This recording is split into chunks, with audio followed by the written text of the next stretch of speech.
అని అమ్మ ఇదేంద్రు మేఘాలేం విడిపోతున్నాయి అయితే మేఘాన్ని కాడ కరెంట్ తమాన్ని కట్టేసిండు ఒకగా ఏందా అదే నీ అమ్మ ముద నష్ట నీ అమ్మ ముద నష్ట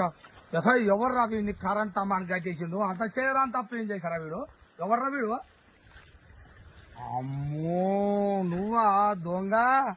నేను కూడా అనుకుంటున్నా అమ్మో సక్కదానం నిన్ను కట్టాల్సిందేరా తమ్మానికి కాదు నిన్ను ఏడికాడికి ఎవడో బాగానే చేసాడు నీ పని మరి నువ్వు లత్కూరు మాడలేనా ఒక్కటన్నా సక్కం ఉన్నాదిరా మాదిగోళ్ళ పిల్లల్ని ఏమడి పెట్టుకుంటువి మాలోళ్ళ పిల్లల్ని ఏమడి పెట్టుకుంటువి వాళ్ళని మోసం చేస్తేవి యాత్రలు పాదయాత్రలు అని వాళ్ళని అయితే మధ్య కొడుతుంది బీజేపీ అని అలా పోతివి అది మేడకేమో తలిగించుకుంటువి వాళ్ళని అయితే మధ్య కొడుతుంది జైలుకి వెళ్ళి బయటకు వెళ్ళగా సున్నా అయిపోయింది.